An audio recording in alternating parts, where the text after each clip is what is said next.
ఆంధ్రప్రదేశ్ ముఖ్యమంత్రి జగన్మోహన్ రెడ్డి ఓటమికి గల కారణాలు ప్రధానంగా తీసుకుంటే పేదలకి పెత్తందారులకి యుద్ధం అంటూ ఆయన ఒక స్లోగన్ మంచి కొటేషన్తో యుద్ధానికి దిగాడు. కానీ అయినప్పుడు కూడా అది జనాల్లోకి వెళ్ళలేదు. ఒకవైపు ఏంటంటే కులాలు ఎస్సీ ఎస్టీ బీసీ మైనార్టీలు అనేటువంటి నా కులాలు అనేటువంటిది ఆయన చెప్పడంతో పెద్ద మధ్యతరగతి కులాల వాళ్ళంతా దాన్ని క్యాప్చరింగ్ చేశారు.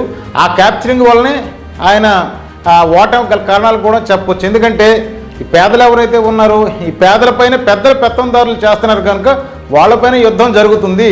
ఆ పేదలు అనేటువంటి వాడికి పెద్దవాడిగా తయారు చేయలేనటువంటి నవరత్నాల పథకాలు తీసుకొచ్చారు. ఈ నవరత్నాల పథకాల్లో కూడా ఈ 9 పథకాలను కూడా గత 5 సంవత్సరాల్లో ఎప్పుడైతే ఈయన ముఖ్యమంత్రిగా వచ్చాడో ముఖ్యమంత్రిగా ప్రమాణ స్వీకారం చేసిన నాటి నుంచే ఇప్పటి వరకు కూడా పథకాలన్నీ కొనసాగించారు. ఈ కొనసాగించినప్పటికి కూడా పథకాలు టోటల్గా తీసుకుంటే గడప గడపకు కూడా వెళ్ళింది. ఈ గడప గడప అనేటువంటి పథకాలు రూపొందించినప్పుడు కూడా ఈ మెను ఏదైతే ఎమ్మెల్యేలు అక్కడ ఉండేటువంటి కార్యకర్తలు ఉన్నారో వీళ్ళంతా గడప గడపకి వెళ్ళి తనిఖీలకు వెళ్ళారు. అంటే ఎలా ఈ పథకాలు మీకు అందుతున్నాయి, ఈ ఎలా దీన్ని చూస్తున్నారనేటువంటి అడిగినప్పుడు కూడా వాళ్ళంతా ఈ పథకాల వలన విమర్శలకు వచ్చాయి.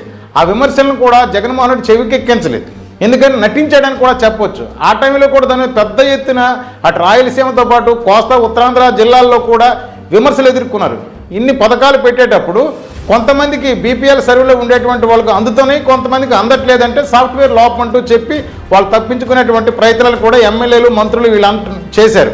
అయినప్పటికి కూడా ఈ ప్రధాని తీసుకున్నటువంటి ఈయన 5 ఏళ్ళ ఎపిసోడ్ పరిపాలనలో తీసుకుంటే 2 సంవత్సరాలు కూడా ఈ కరోనా టైంలో ధరల పెరుగుదల ఏదైతే జరిగిందో కరోనాలో మరణించినటువంటి వాళ్ళకి సరైనటువంటి వైద్య సేవలు కూడా అందించినప్పటికి కూడా జనాల్లో అది పూర్తి స్థాయిలో ఆయన అందుకోలేదని కూడా మనం చెప్పొచ్చు.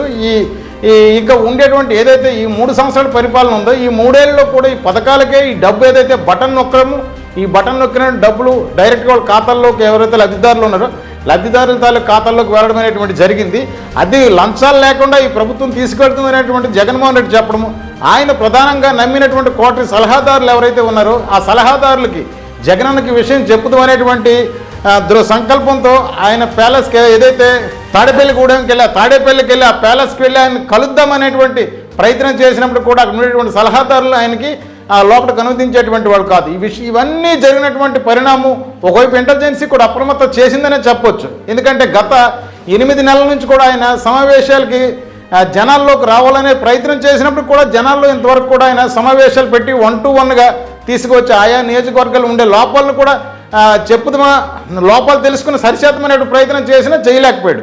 ఎందుకంటే గ్రామ స్థాయి నుంచి తీసుకుంటే వార్డు నెంబర్ల నుంచి పంచాయతీ బోర్డు ప్రెసిడెంటు, ఎంపీటీసీ, జడ్పీటీసీలు, జిల్లా పరిషత్ చైర్మన్లు, కౌన్సిలర్లు, మున్సిపల్ చైర్మన్లు, మున్సిపల్ శాఖకు సంబంధించినటువంటి పొలిటికల్ పదవులు ఏవైతే ఉన్నాయో అన్నీ వైఎస్ఆర్ పార్టీకి ఉన్నప్పుడు కూడా ఘోర పరాజయమైంది. నవరత్నాలు అయితే ఏదైతే 9 పథకాలు ఉన్నాయో 9 సీట్లుగా పరిమితమైన పరిస్థితి కూడా ఇప్పుడు నెలకొంది. దీని వెనకాతలు ఉండేటువంటి పరిణామాలు టోటల్ ఎపిసోడ్ తీసుకుంటే మొత్తం కలిపి ఈ ఇసుక ఏదైతే ఉందో ఇసుక పాలసీకి సంబంధించి లెక్కలకు సంబంధించి భూ కబ్జాలు అలాగే ఉత్తరాంధ్రకు సంబంధించి 3 జిల్లాల రాజధాని ఈ 3 రాజధానుల్లో ఉత్తరాంధ్ర రాజధాని అడ్మినిస్ట్రేషన్ పెడతామనేటువంటి చెప్పడంతో ఇక్కడ ఉండేటువంటి 3 రాజధాని ప్రజలు కూడా దాన్ని విమర్శించారు. ఆ విమర్శలు కూడా ఆయన తీసుకోకుండా పట్టుదలతో చేయాలనేటువంటిది ముందుకు వెళ్ళాడు. అలాగే పథకాలు ఏంటంటే బటన్ నొక్కుతున్నా ఈ పథకాలని చెల్లమ్మలు ఖాతాల్లోకి వెళుతుంది, వాళ్ళంతా నా మహిళలంతా సహకరిస్తారనేటువంటి ఆశతో ఒక ఆశయంతో ఆయన చేసినాడు. అయినప్పుడు కూడా ఎక్కడ కూడా ఈ ఆశయం నెరవేరలేదనే చెప్పొచ్చు. ఈ మొత్తం టోటల్గా మనం తీసుకుంటే జగన్మోహన్ రెడ్డికి ఓటమి గల కారణాలు తీసుకుంటే ఈ పథకాలు ఏవైతే ఉన్నాయో ఈ పథకాలు కోట్లాది రూపాయలని అప్పులో కూరుకుపోయింది ఆంధ్రప్రదేశ్. దీన్ని విమర్శలుగా ప్రతిపక్షాలు మరో శ్రీలంక అయిపోతుందని ఇంకేదైతే జరిగిపోతుందో ఆంధ్రప్రదేశ్లో అనేటువంటిది ఒక బూటకాన్ని తీసుకొచ్చి చెప్పించడం వల్ల కూడా కొంత జనాల్లోకి వెళ్ళింది. అలాగే లాస్ట్ మూమెంట్లో తీసుకుంటే ఈ ల్యాండ్ టైటిల్ యాక్ట్ ఏదైతే ఉందో ఈ ల్యాండ్ టైటిల్ యాక్ట్ని తీసుకొచ్చి జనాల్లోకి బాగా ప్రతిపక్ష పార్టీ అటు చంద్రబాబు నాయుడుతో పాటు కూటమి మొత్తం టోటల్గా అందించడం అనేటువంటిది ల్యాండ్ టైటిల్ యాక్ట్ కూడా దాన్ని ప్రతిఘటించలేకపోయినటువంటి పరిస్థితి నెలకొంది. ఎందుకంటే ఈ 3 జిల్లాలతో పాటు అటు రాయలసీమ, కృష్ణా, గుంటూరు జిల్లాలో కూడా భూ కబ్జాలకు పాల్పడ్డారనేటువంటిది అడిగినటువంటి అధికారులకు జైల్లో పెట్టించడము, అలాగే చంద్రబాబు నాయుడికి తీసుకొచ్చి 52 రోజులు సుమారు జైల్లో పెట్టించడం అనేటువంటిది, అపోజిషన్ పార్టీకి చెందినటువంటి ఎమ్మెల్యేలకి కార్యకర్తలకి వాళ్ళని పోలీస్ కేసులు పెట్టి జైల్లో పెట్టించడం అడిగినందుకు ఇవన్నీ దాడులంతా కలిపి వైఎస్ఆర్సీపీ ఒక గూండాయిజం ప్రభుత్వం లాగా రౌడీజంగా వెలుగుతుంది అనేటువంటిది అపోజిషన్ వాళ్ళు దీన్ని తెరపైకి తీసుకొచ్చారు. ఈ తీసుకునేటప్పుడు కూడా జనాల్లో ఏం జరుగుతుంది అనేటువంటిది ఈ సజ్జల రామకృష్ణారెడ్డి లాంటి వాళ్ళు సలహాదారులు ఎవరైతే ఉన్నారో సలహాదారులంతా కలిపి ఆయన చెవిలో వేయలేదని కూడా మనం చెప్పొచ్చు. ఎందుకంటే ఎవరైనా నాయకులు నేతలు కలుద్దామా జగన్ గారిని చెప్పుదామా పరిస్థితి అనేటువంటి చెప్పినప్పుడు కూడా ఆయన కోటరీ లోపల క్యాబిన్కి ఎవరిని కూడా అనుమతించేటువంటి పరిస్థితి లేకుండా పోయింది. అలాగే మంత్రుల తాలూకా భాష వాళ్ళ తాలూకు బాడీ లాంగ్వేజ్ కూడా ఈ పలు విమర్శలు దారితీసింది. చివరి నిమిషం వరకు కూడా ఓటింగ్ అయ్యేటప్పుడు రాత్రి 10 గంటల వరకు కూడా తీసుకుంటే 20% ఓట్లు ఎక్కువగా పోలయ్యాయి. ఈ పోలైనటువంటి అక్క చెల్లెమ్మలు ఎవరైతే ఉన్నారో వాళ్ళందరూ వైఎస్ఆర్ పార్టీకి వేస్తారనేటువంటిది వైసీపీ వాళ్ళ తాలూకు ఆలోచన. అయినప్పుడు కూడా ఆ ఓట్లన్నీ కలిపి ఎక్కడికి వెళ్ళిపోయాయి, ఏమయ్యాయి, ఎందుకు ఓట్లు వేయలేదు? అంత వ్యతిరేకత ఉండేటప్పుడు ఈ వ్యతిరేకతను ఎందుకు క్యాష్ చేసుకోలేకపోయింది? ఎందుకంటే జగన్మోహన్ రెడ్డి చాలా జెన్యూన్గా పరిపాలించాడు అనేటువంటిది. అలాగే సచివాలయ వ్యవస్థ తీసుకొచ్చేటప్పుడు ఈ సచివాలయ వ్యవస్థలో ఎక్కడ రూపాయలు లంచాలు లేకుండా వ్యవస్థ నడుస్తుందని ఎన్నెన్నో చెప్పినటువంటి కార్యక్రమాల ద్వారా ఈ సోషల్ మీడియాలో ట్రోల్స్ చేస్తూ పెట్టినటువంటి జనాలకు అందింది.